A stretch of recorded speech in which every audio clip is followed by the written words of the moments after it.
My grandson David faced his inaugural winter this year, marked by a record cold day according to the weather report.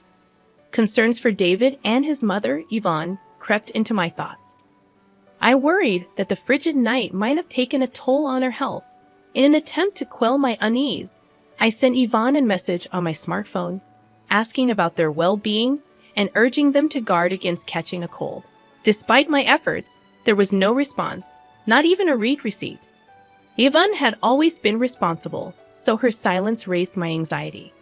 After an hour of futile waiting, I tried calling, but my attempts proved fruitless. Realizing this was no trivial matter, a sense of urgency overcame me. I hastily donned a thick jumper and rushed to drive to my son's family apartment. However, when I rang the intercom, there was no response. Fearing the worst, that Yvonne might have collapsed inside, I persuaded the building manager to open the door. The apartment was shrouded in darkness, with only faint street lamp light seeping in. Searching along the wall, I fumbled for the light switch, but my repeated attempts yielded no illumination. Anxious and irritated, I resorted to using my smartphone's flashlight to explore. "Yvonne, are you there?" I called out, wondering if they were simply out. Just as I contemplated leaving, a faint cry echoed from the bedroom, prompting me to rush towards it. In the bedroom, I found Yvonne shivering from the cold, desperately wrapping newborn David in a sheet to keep him warm. To my shock, I noticed Yvonne's once long, proud black hair was now chopped off, almost completely shaved. Bewildered, I questioned, "What happened here?" "My name is Mary Smith," a 61-year-old woman who had worked as a hairstylist for many years, running a salon out of my home.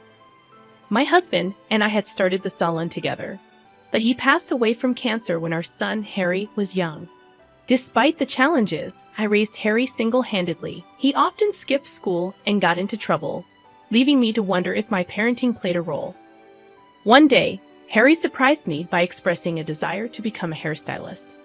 Initially shocked, I decided to support him in this newfound interest. After graduating from cosmetology school, Harry became an apprentice at a senior salon, where he met Yvonne. Their relationship blossomed, and soon Harry proposed to her, declaring his intention to marry. Meeting Yvonne, with her long black hair and bright smile, left me instantly liking her. A year after their marriage, Harry aspired to start his own salon. Despite his relatively short time as an apprentice, he exuded confidence as a hairstylist. Yearning to establish my own space and showcase my skills, I felt a tinge of concern. Drawing from my experience, I understood the challenges newcomers face in the industry. However, I couldn't dismiss the earnestness in Harry's eyes as he spoke about his dream. Curious about his financial standing, I inquired about his savings. Harry shared his bank book with a troubled expression and a sigh. Despite having a stable income, Harry's spending mirrored his earnings, leaving him far from accumulating enough to launch his own business. He had been squandering a significant portion of his earnings on leisure activities. While I contemplated advising him to reconsider, I chose to reassure him, saying, "Don't worry about the money. Enjoy indulging yourself." Perhaps it was my way of compensating for the loneliness of my fatherless upbringing. Confiding in my late husband's portrait, I revealed that I hadn't touched the life insurance money he left behind, reserved for Harry. Consulting with a knowledgeable regular in real estate, we identified a perfect property, an old barber shop that had recently retired due to old age. Another regular offered her husband's assistance during the renovation, and with my son, who was studying architecture, home for the summer break, we got the construction underway. Upon receiving approval from the health department, the salon opened surprisingly quickly, grateful for the support. I acknowledged that setting up the business wasn't something I could have accomplished alone. Handing Harry the bank book containing the remaining inheritance, I emphasized its purpose for his business expenses. With more than half the funds remaining, I urged him not to waste it. Harry chuckled in annoyance, assuring me he understood, and Yvonne, with a bright smile, promised to keep a close eye on his spending. With Yvonne's help, I felt relieved from worries and decided to oversee their business from a distance. However, my optimism waned as Yvonne occasionally updated me on their progress. 3 months after the salon's opening, She confided that Harry seemed disengaged, causing a decline in customer satisfaction and a loss of clientele. Perplexed, I couldn't fathom what had changed so rapidly. Yvonne explained that Harry, initially confident that his skills alone would attract customers, had overlooked the importance of customer service in running a salon. Realizing that Harry lacked this fundamental understanding, I grew concerned about the future success of their venture. "So, what's Harry up to now?" Yvonne explained that he's frustrated about the lack of customers and spends his days drinking. She expressed concern that if he doesn't get his act together, they'll lose even more clients.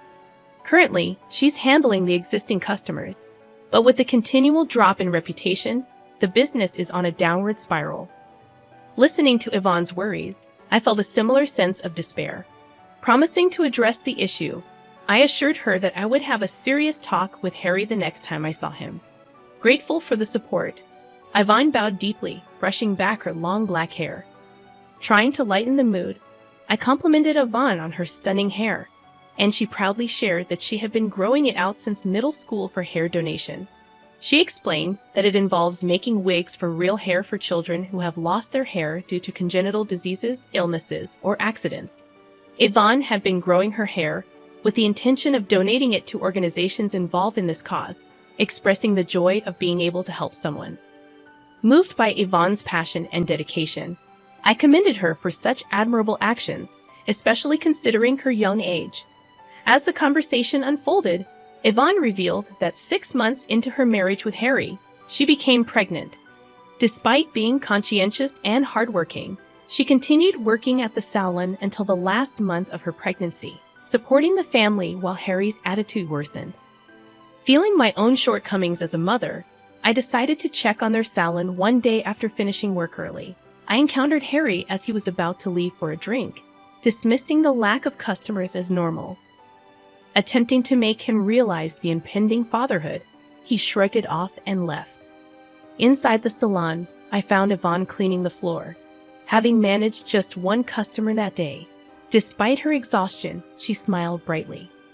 Concerned about her well-being, I sternly emphasized the importance of proper nutrition, especially for the baby. Yvonne teared up and thanked me, expressing gratitude for the support. Learning from Yvonne that the salon was struggling and Harry was spending money recklessly, I couldn't help but feel that giving him the bank book was a mistake. The situation seemed dire, and I couldn't shake the frustration and disappointment in Harry's lack of responsibility during such a crucial time. I found myself regretting my decision. Despite being occupied, Yvonne never neglected her hair care. As she gently stroked her belly, she expressed her desire to teach her child the joy of helping others. It dawned on me that I wanted to support her, especially since my son wasn't contributing much. Recognizing my shortcomings in raising my son, I decided to assist Yvonne at their apartment. Acknowledging the inconvenience, Yvonne would apologize, but I assured her not to worry and encouraged her to focus on the baby. I felt responsible for not raising my son properly, leading to Yvonne's suffering. It seemed like my way of atoning for my past mistakes. Towards the end of summer, Yvonne went into labor earlier than expected, and she was rushed to the hospital. Unfortunately, Harry was nowhere to be found, unreachable despite my attempts to contact him. I sent messages, but there were no replies, not even read receipts. It left me bewildered about his whereabouts during such a crucial time. With Yvonne's parents no longer around, I became the sole person there for her. I reassured Yvonne during the challenging childbirth, providing encouragement as she bravely faced the process. After a long and difficult labor, the sound of the baby's cries overwhelmed me. "He's born." "You did it, Yvonne." I was moved to tears, but Harry, who should have been present, never showed up. Meanwhile, my grandson David was experiencing his first winter, and the weather report indicated a record cold day. Concerned about Yvonne and newborn David, I sent a message that night, but there was no response, hastening my worry. After attempting to call without success, I decided to visit their apartment immediately. Upon arrival, the place was shrouded in darkness. Considering the possibility of a family trip, I rang the intercom, but there was no response. Fearing for Yvonne's well-being, I asked the building manager to open the door. The apartment was dark, and my attempts to turn on the lights proved futile. Using my smartphone's flashlight, I called out to Yvonne in the living room, receiving no response. As I was about to leave, a faint cry of a baby reached my ears from the bedroom. Rushing towards the sound, I discovered Yvonne shivering from the cold, wrapping newborn David in a sheet. To my shock, her once long, proud black hair had been roughly cut off, and her eyes, red and swollen from crying, looked at me helplessly. Overwhelmed, I exclaimed, "This is terrible. How did this happen?" I removed my jumper and draped it over Yvonne. Assuring her, I said, "It's okay now. Just tell me what happened, as much as you can." Yvonne began to speak slowly, revealing that Harry continued his daily escapades even after David was born. Financial struggles escalated, leading to an inability to pay the electric bill. Yvonne, unable to tolerate the situation any longer, scolded Harry, hoping he would become a more responsible father. However, her pleas fell on deaf ears. In a fit of rage, Harry grabbed a pair of practice hair-cutting scissors and started cutting off Yvonne's hair. Initially resisting and telling him to stop, Yvonne ceased her resistance, fearing any further struggle might accidentally harm David. Harry mocked Yvonne, stating, "Now you won't be able to show your face in public." I was left speechless at my son's cruel actions. Yvonne apologized, blaming herself again, but I reassured her, expressing that it was not her fault.